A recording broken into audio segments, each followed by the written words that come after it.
இருக்காங்க நம்ம டீமில் அடிக்கிறவங்களாம்.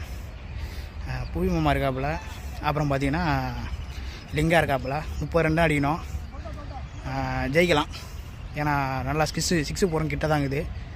பார்ப்போம், உங்களுக்கு நான் வீடியோ எடுத்து காட்டுறேன் பாருங்கள். காட்ட முடியாது, ஜட்ஜ் பண்ணணும், அது வரைக்கும் அப்படி தான் தெரியும். போல்டு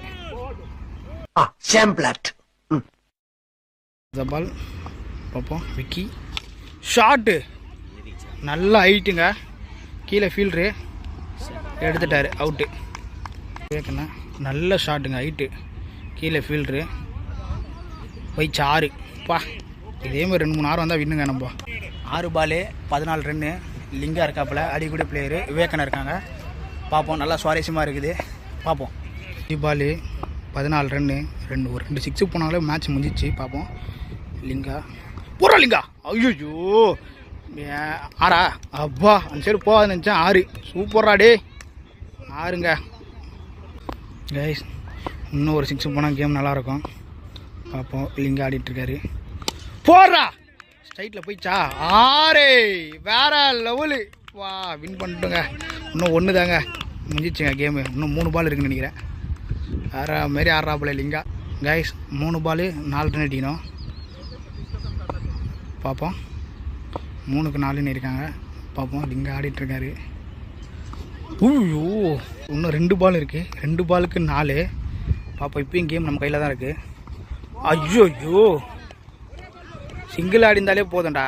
1 பால் 4 அழகாக 3 பால் இருந்தது. சிங்கிள் ஆடி இருந்தாலே 2 ரன் ஓடிட்டாங்க. ஏன்னா எல்லா ஃபீல்டரும் வந்து லாங் போயிட்டாங்க. அதனால் வந்து க்ளோஸ் யாருமே கிடையாது. 2 ரன் அசால்ட்டாக ஓடி இருக்கலாம். ஐயோ ஆக்சுவலி என்னன்னா விளாட்றவங்களுக்கு தான் அந்த ஃபீல் என்னன்னு தெரியும், மைண்ட் செட்டில் ஆடுவாங்க. ஏன்னா நானும் பேட்டிங் ஆடும்போது என்ன நிறைய பேர் சொன்னாங்க, அந்த பால் இப்படி ஆடலாம், ஏன் இந்த பால் ரிவேஷ் போட்டேன், ஏன் அப்படி பண்ணேன்னு எல்லோரும் கத்திருந்தாங்க. பட் அங்கே ஆடும்போது தான் தெரியும் அது அந்த அவங்க எப்படி போகிறாங்க, எப்படி டிஃபெண்ட் பண்ணி ஆட முடியும் நம்மளுக்கு தான் தெரியும். வெளியே நிறைய பேர் பேசிடலாம். பட் இது நான் லிங்கா மேலேயும் குறை சொல்ல முடியாதுங்க, ஏன்னா அது அவனுடைய கேமு. அதனால தான் பார்ப்போம். லாஸ்ட் பால் அடிப்பான், பார்ப்போம். நம்பிக்கை இருக்குது, இப்போ இதான வாழ்க்கை. லாஸ்ட்டு பால் 4 ரன்ஸு. பார்ப்போம். அவரும் ப்ரெஷரில் தான் இருக்கார், பவுலரும். பார்ப்போம். ஒரே பால்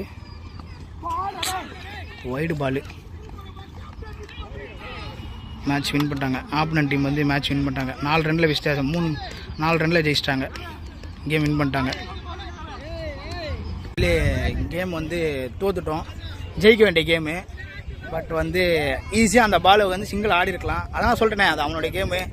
பட்டு அவன் என்ன மைண்ட் செட்டில் இருந்தான்னு தெரில. ஏன்னா 2 சிக்ஸு போனோமே அடுத்த ஒரு பேட்ஸ்மேனுக்கு அடித்தா போய்டும், ஒரு நம்பிக்கை வந்துடும். அதான் ட்ரை பண்ணார். பட்டு போல் மேட்ச் வந்து தோத்துட்டோம். நான் 4 ரனில் தான் தோற்றோம்.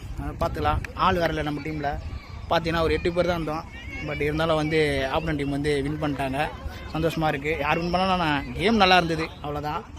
பார்ப்போம். அடுத்த பால் டேஸ்ட் போட போகிறாங்க அடுத்த மேட்ச்சுக்கு. பார்ப்போம் என்ன ஏதுன்னு பார்த்து சொல்கிறேன். மீட்டிங் போயினுக்குது, பார்ப்போம். முத்தன் இதுதான் முத்தன் என்கரேஜ்மெண்ட்டு தான். இதுதான் போய்ட்டு கையெல்லாம் ஊற்றிட்டு வருவாங்க ஆப்பனன்ட் டீமுக்கு. மீட்டிங்